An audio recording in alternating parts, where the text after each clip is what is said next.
Saudi আরবের মরুভূমিতে প্রায় ১০০ বছর পর আবারও ফিরেছে উট পাখি। একসময় আরব উপত্যকায় উট পাখির ব্যাপক বিচরণ থাকলেও ২০ শতকের শুরুতে পাখিটি হারিয়ে যায়। বিশেষ করে অতিরিক্ত শিকার ও বাসস্থানের জায়গা হারানোয় পাখিটি মিলিয়ে গেছে। বার্তা সংস্থাটি বলছে, প্রিন্স মোহাম্মদ বিন সালমান রয়্যাল সংরক্ষণাগার কর্তৃপক্ষ মরুতে পাখিটি ফিরিয়ে এনেছে। তারা তাদের সংরক্ষণাগারে এনেছে বিপন্ন লাল গলার উট পাখি। আরব অঞ্চলে ছিল আরবীয় উট পাখি, কিন্তু এই জাতটি বিলুপ্ত হয়ে যাওয়ায় আনা হয়েছে লাল গলার পাখি।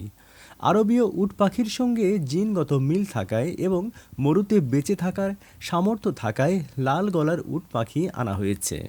সংরক্ষণাগারে প্রাথমিকভাবে ৫টি উট পাখিকে ছেড়ে দেওয়া হয়েছে। আরব অঞ্চলে আগে যেসব পশু পাখির বসবাস ছিল সেগুলো ফিরিয়ে আনার চেষ্টা চলছে।